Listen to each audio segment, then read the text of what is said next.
The reason is because it focuses a lot on how Israel is exporting the so-called security infrastructure that it's developed over the last 40-odd years in Palestine to other countries, including the UK.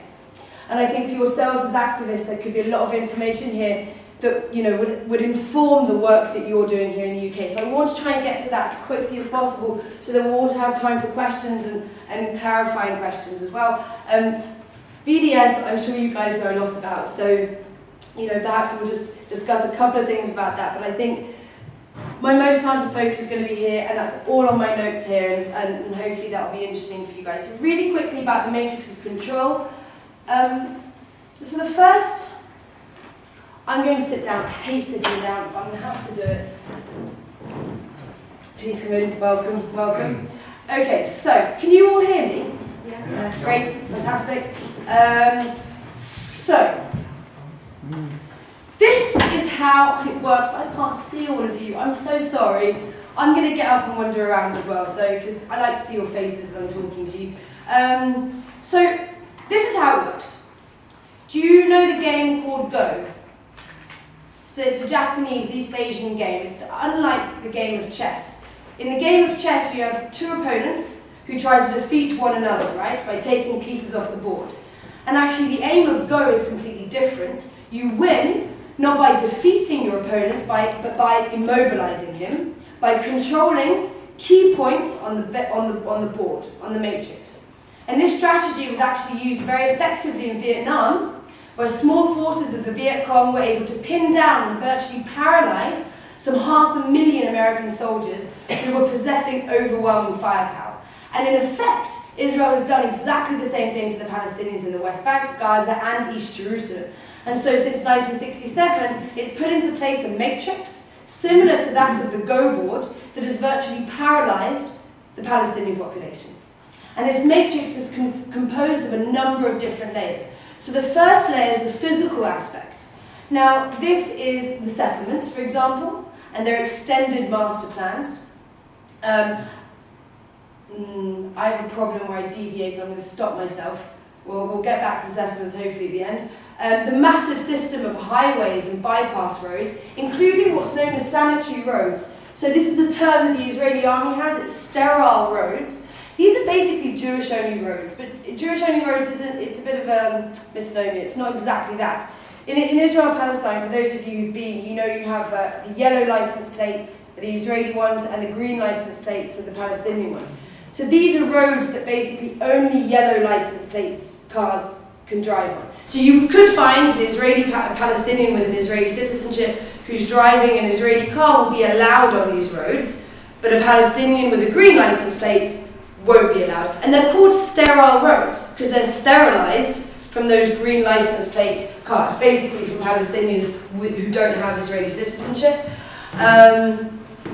Then you've got all the army bases, of course, all that military industry, all that military complex that you have in the West Bank, and the industrial parks of the settlements that we have in the West Bank. Then you have the closed military zones, nature preserves, control of aquifers and other natural resources, internal checkpoints, and then the checkpoints that cross between Israel and Palestine. And then you have areas A, B, and C. Now, how many of you have heard of Area D? D. Yeah?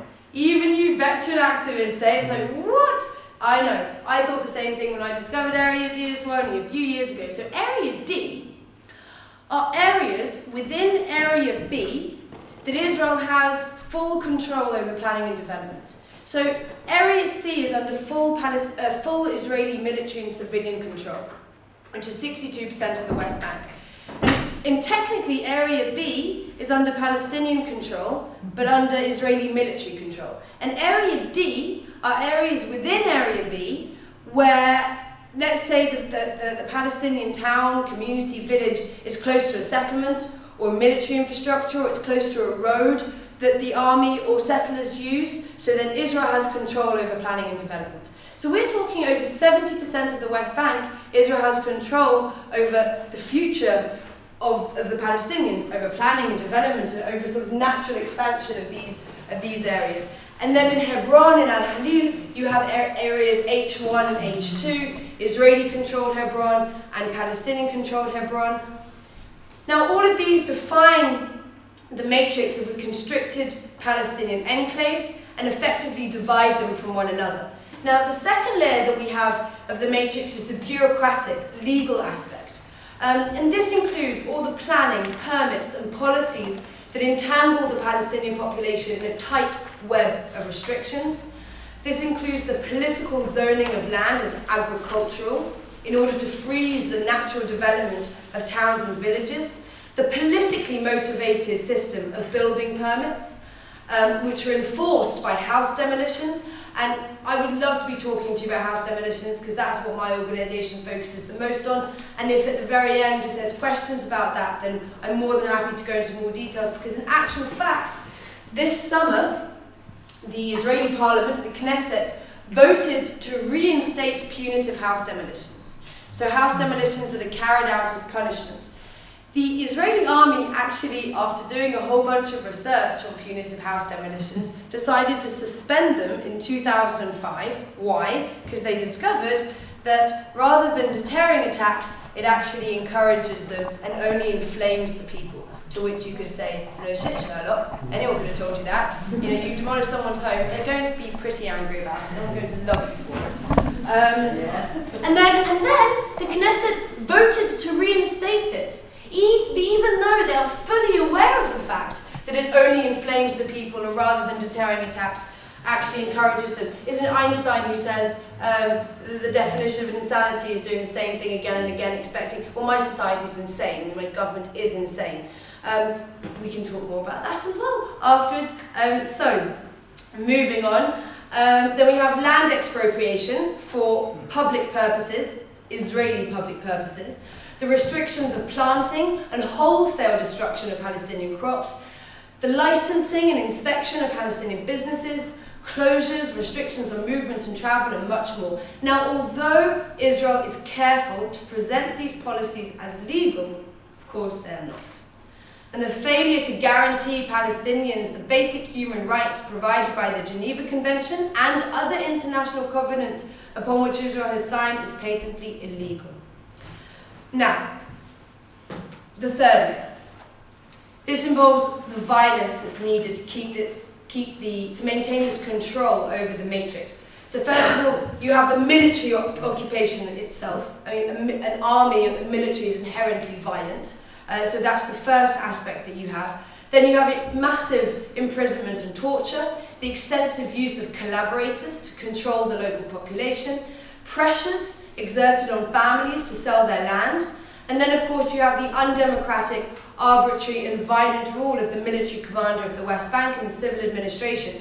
Now, the civil administration is what Israel calls its military rule over the West Bank. It calls it a civil administration, but it's the army. It's the least civil thing you can have is the army. Now, what Israelis know about the system, they justify in terms of security. This is just about our security.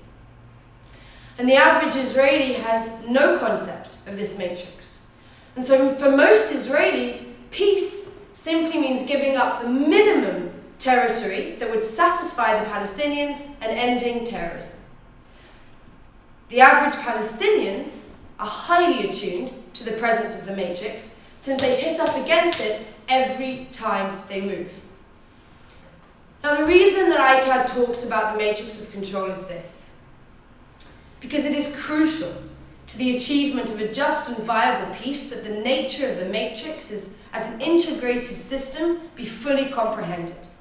The Palestinians can wrest about 95% of the occupied territories away from Israel, and they can oversee the dismantling of the settlements, and let's say they establish a recognized state. But unless they effectively dismantle the matrix of control, a viable Palestinian state will always elude them.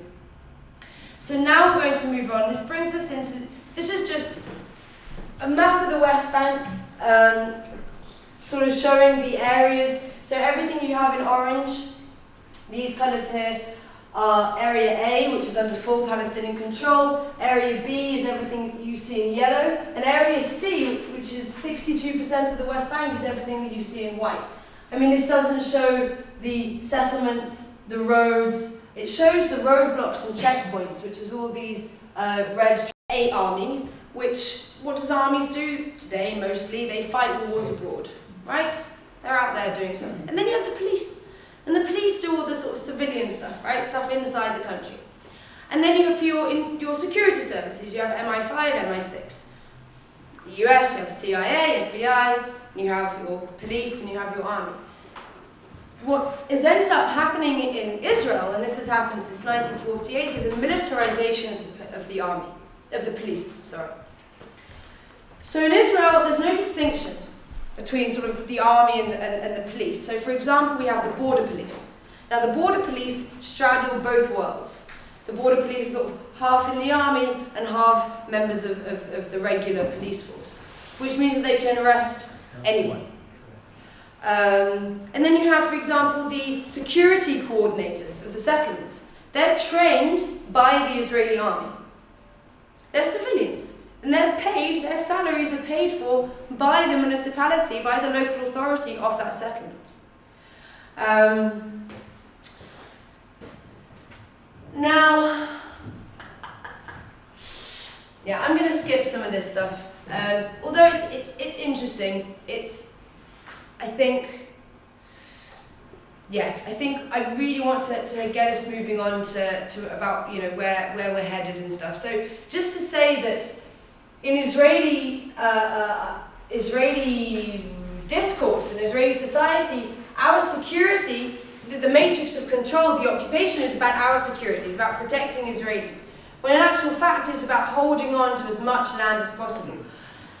And you know what, I'm going to take this opportunity to read to you a quote that I found very recently reading this book. This book is called Generals in the Cabinet Room, and it's about how the military shaped Israeli policy. And that's the other thing, you know, who shapes policy in the UK? It's the politicians. Well, not in Israel. In Israel it's the generals, and it's the army, who are shaping our foreign policy and our internal policy. And that's very dangerous.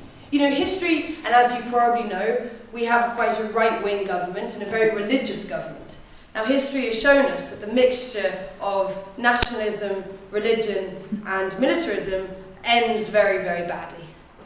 I mean, history has shown us that again and again and again. And that's exactly what we've got going on in Israel now, is a marriage of these three things: the military, nationalism, and religion. Very, very dangerous combination.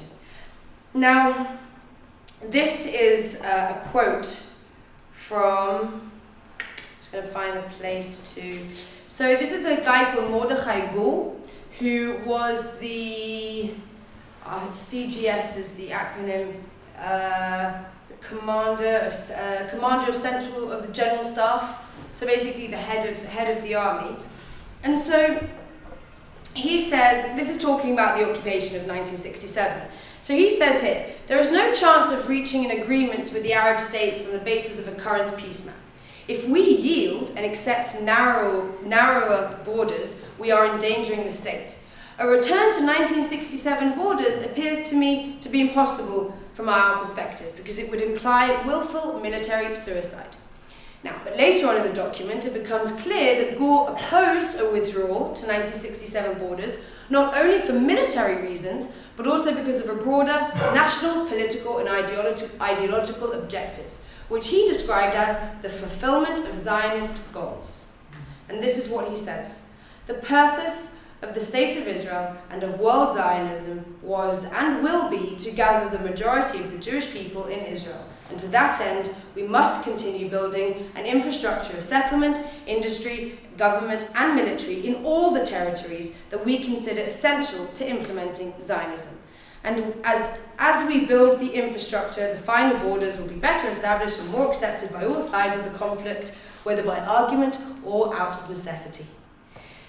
Now, he says here, the process of building in Judea and Samaria, the West Bank, is more important than signing a peace treaty. Now, who was Mordechai Gur? Mordechai Gur was actually the head of the army while Rabin was prime minister, back in the 1969-70s. And when the first settlers moved into the West Bank and set up a tent and said, right, this is it, this is where we're staying, Rabin said to Gur, right? Get those settlers out of there. They're not supposed to be there. Yes, we've occupied this territory, but we're not supposed to be moving our citizens in there. And Gore said no. He said no because what's going to happen is that I'm going to take my soldiers there, and the soldiers are going to refuse orders.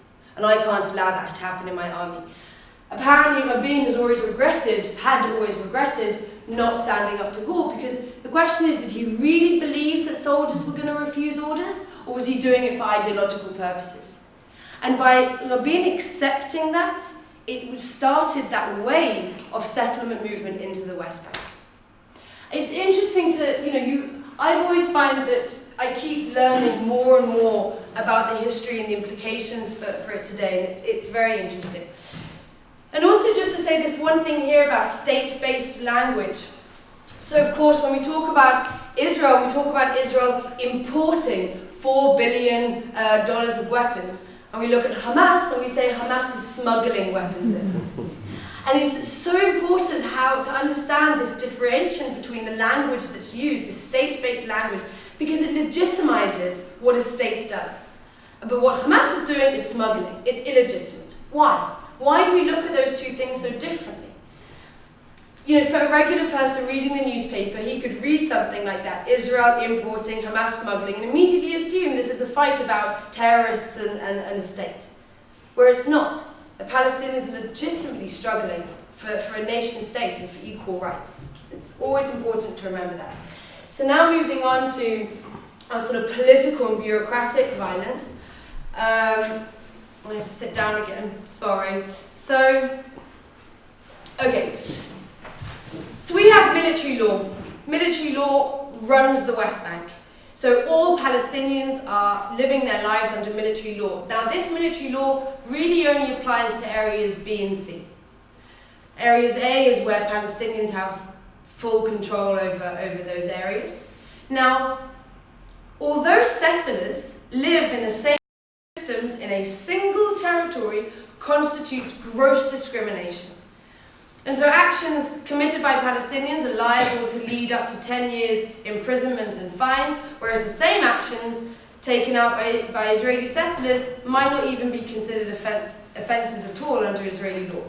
So how is protest and dissident controlled within the West Bank? It's through a 1967 order called the Order Regarding Prohibition of Incitement and Hostile Propaganda Actions. And I'm not going to go into too much detail, but this order literally makes it impossible for Palestinians to resist the occupation, even non-violently. And we're talking about meetings in people's homes, we're talking about disseminating information, which goes under the heading of incitement, a restriction on publications. Now, over time, the army hasn't implemented much of this order. They haven't strictly implemented it, up until 2010. In 2010, something changed, and they started implementing the order much more and really started cracking down on protests and dissident within the West Bank. And I'm just going to quickly say, this brief deviation to talk about the demonstrations. Guys, how many of you in the audience, have you been to a demonstration in the West Bank? For those of you who've been to the West Bank. Mm-hmm. Some of you have been to, you've seen the demonstrations. So that's basically what I'm going to be talking about. So, since 2002, Palestinian, Israeli and foreign activists have held regular demonstrations in several West Bank locations. And since the beginning of 2010, the Israeli military changed its response to these demonstrations. And they'll use various steps to quell them. So first of all, they arrest many organisers of the demonstrations. Very recently, for those of you perhaps, Abdullah Abu Ahmed from Bilayin, one of the villages, was recently arrested. His court hearing happened and he's been given 4 months imprisonment and something like few thousand shekels fine. For what? For organising protests legitimately against the occupation. Again, what Israel will say, this is about security. And they'll constantly try and present this image that this is a struggle, that this is about security. And constantly trying to delegitimize the Palestinian struggle and depoliticize it as well. So, of course, they use excess violence to disperse the protests. They'll deport some foreign activists who participate in the demonstrations. They'll also declare the area where the demonstration is happening a closed military zone. So, let's say you're in area B or area C, you're protesting, and then suddenly they declare it a closed military zone. And that's it, you can be arrested just like that. Of course, many organisers of West Bank villages have been arrested and tried for organising demonstrations, mostly on the basis of evidence given by minors who were detained in the middle of the night, interrogated without their parents' presence, and often without having been properly advised of their rights. Now, okay, I'm gonna move on a little bit now, and I'm gonna move on and talk a little bit about what happened during the summer in terms of protest and dissident when it came to the war in Gaza. So on July 17th, there was a really big demonstration in Haifa. Haifa is an ethnically mixed city. Palestinians and Jews live there, and there was a big demonstration, and there was a big counter-demonstration where nationalists were screaming and shouting, burning the Palestinian flag and shouting death to Arabs, and many people were injured, and the Arab deputy mayor of Haifa was also injured, and then the next day there were violent clashes between hundreds of Palestinian citizens and the Israeli police, and 30 people were arrested. Now, at the same time, there were Palestinian residents of East Jerusalem who were also clashing with the police. And so, in the wake of these events, the Minister of Internal Security decided that he intended to seek legal measures to prohibit any further protests against the war. And he said, "There is no left or right here. We need to unite as a country and support the IDF soldiers who are fighting." I mean, that's insane. Like, you can't call yourself a democratic country and decide that you're going to ban protests because people are disagreeing with your policy. In the Israeli parliament, they decided to try and seek new legal limitations. So, first of all, they wanted to right-leaning parliamentarians, they proposed an amendment to Knesset rules that would narrow elected representatives' freedom of speech, and this new law would allow impeachment of those members of Knesset whose expressions were deemed out of line. It didn't pass, luckily. But the law implicitly targets Palestinian members of Knesset.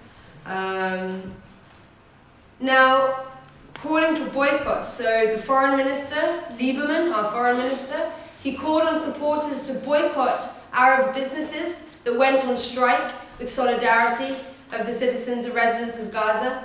And this is an elected official. Guys, this is the thing as well. What we have in Israel.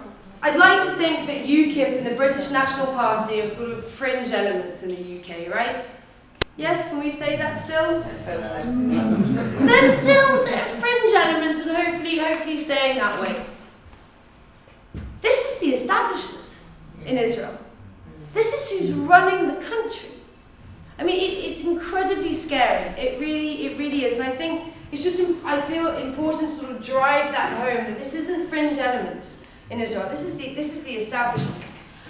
So he basically also demanded that Al Jazeera be shut down in Israel. And he said in a press conference that Al Jazeera has become an integral part of the terrorist organization's information campaign.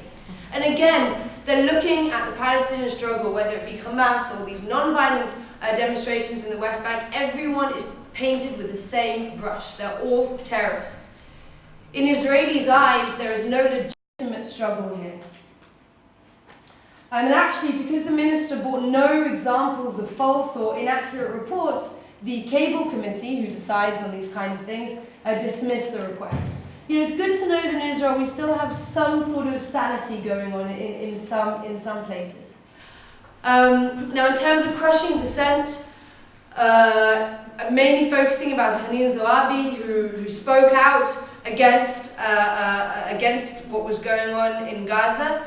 This was just after, you guys know about those 3 kids who were kidnapped in the West Bank, and then there was that Palestinian kid who was kidnapped back. I mean, guys, you realise how bad things have got when we've started kidnapping kids off the street and killing them. I mean, that's how bad things have got. And it's so difficult, that's the thing, it's so difficult once you've reached that place. You can't go back from there. You know, it's like once you've stabbed someone, you can't unstab them. You've become a murderer. How do you go back from that place? How do we get out of this place that we're in? And so she basically said, before it was known that they'd been murdered, she said about the people who'd done the kidnapping, they're not terrorists. They're people who see no way to change their reality. And they're forced to use these means until Israel sobers up a little. Sobers up and feels the suffering of others. And I just find that sentence so true, until Israel sobers up. And we really, really need to. And she added that she did not approve of their actions because of what she said. She was suspended from the Knesset. She went she was under investigation.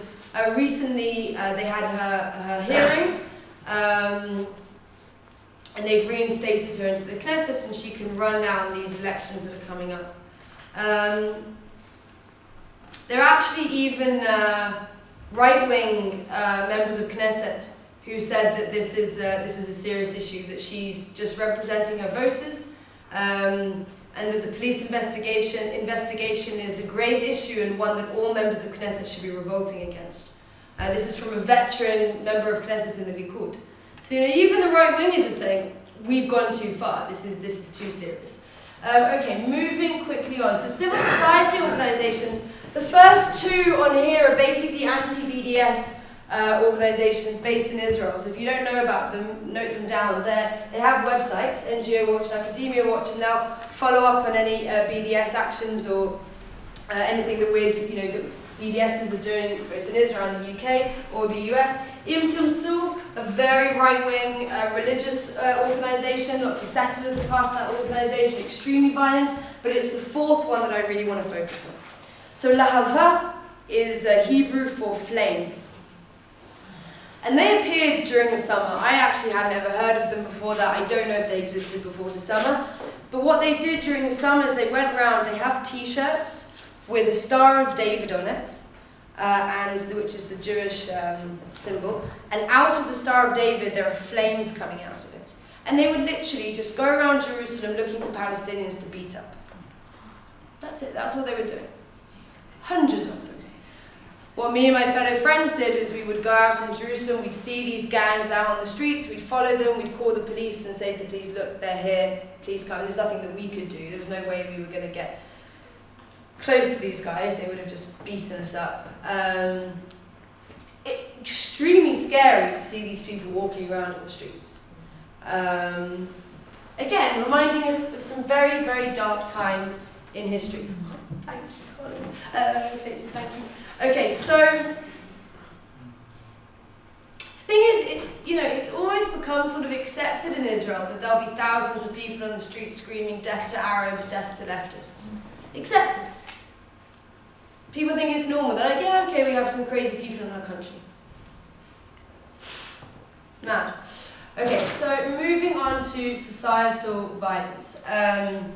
So we've got quite a lot of examples here. So the reason we start from sort of the top is just to show that, we start with the military, you start with an occupation, and then it sort of just seeps through, it goes through the politicians, and it goes through, and then it comes, and when politicians speak on television, and they're saying racist things, it then becomes accepted in society. So then you get down to a societal level, to a grassroots level, and there the violence has become so extreme, whether it be on social media, and when on mainstream media, people are denouncing leftists as being traitors, then people think it's okay to call for the death of leftists and Arabs and so on. Because it's in our mainstream media, it's coming from our politicians. This is what we're being educated in. So a couple of examples. First of all is from Haaretz. There's a columnist called Gideon Levy, and he wrote an op-ed criticizing Israeli combat pilots for killing innocent people and praising soldiers who refused such orders. So mainstream media denounced him as a traitor, legal organisations called to sue him for incitement, and he received so many death threats that Haaretz, the newspaper, hired a bodyguard for him. There was a member of Knesset who called to try levy for treason, and this is what he says: when someone who lives among you turns himself into an enemy mouthpiece, why are you an enemy? Because you're criticizing your government's policies. Anyway, while spreading lies out of the hope that this will undermine your ability to wage war, this is called, in simple Hebrew, treason. So moving on to social media, the attack on Gaza heralded a new phenomenon on social media, which was punishing employees for their Facebook posts. This stuff is brilliant, guys, so bear with me. It's quite a few examples, but it gets quite interesting. So, first of all, there was a local authority worker, a Palestinian local authority worker in the city of Lod, who was fired for writing on her Facebook wall, 13 soldiers dead, may there be more, amen. A Palestinian employee of Safed, local authority, was suspended for saying that Zionism is the enemy of humanity. We are all Palestinian. We are all Palestine. He was fired for that. Suspended for that, sorry. There was an Arab Palestinian physiotherapist of the Bnei Yehuda soccer team who was fired for relatively mild denunciations, such as some people in this country are becoming worse than monsters. There were 2 employees of a food company and a metalworking company who were fired for expressing their joy over the death of IDF soldiers. There was a bank employee who was fired for wishing another Holocaust. There were 2 employees of the suit. You will understand in a moment why I'm giving all these examples. There were 2 employees of a supermarket chain who were facing pre-termination disciplinary hearings for making anti-Israeli statements. Now, and I have. There's many more examples like this, but just Israel is a democratic country where every citizen is allowed to express his or her opinion. Yeah, if you're Jewish. There were complaints against a Carmiel local authority employee who wrote, "Only 1,000, we should have killed them all, death to all Arabs," were also shrugged off. And the local authority response was, "We have no control over what people say in the arena of Facebook, and we don't follow employees' private Facebook pages, but we will talk to him." Another local authority employee was fired. There was an Israeli professor in Bar-Ilan University who sent his students an email to reschedule a test, and he took the opportunity to express sympathy and concern for all victims of the fighting.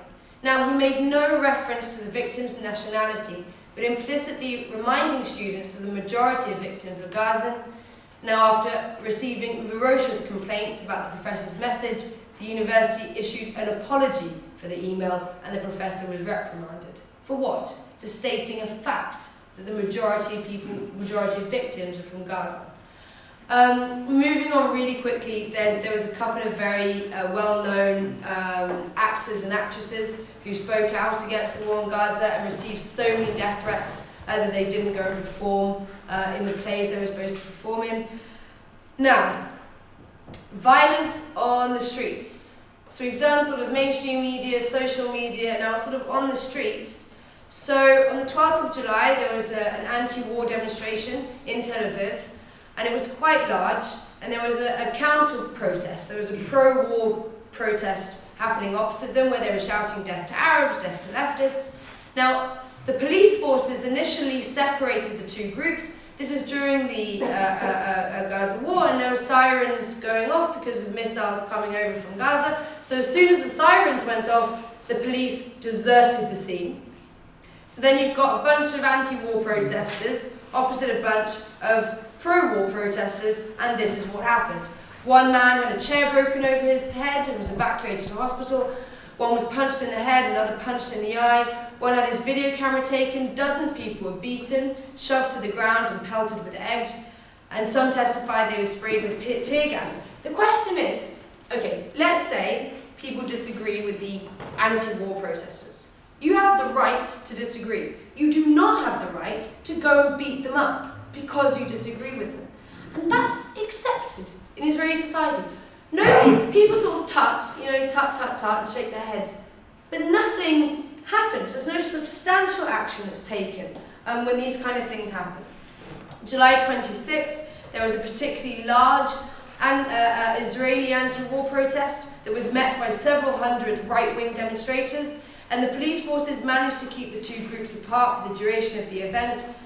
However, afterwards, while leaving the squares, several demonstrators were chased down and attacked, and right-wingers used metal batons, rods and pepper sprays to attack them.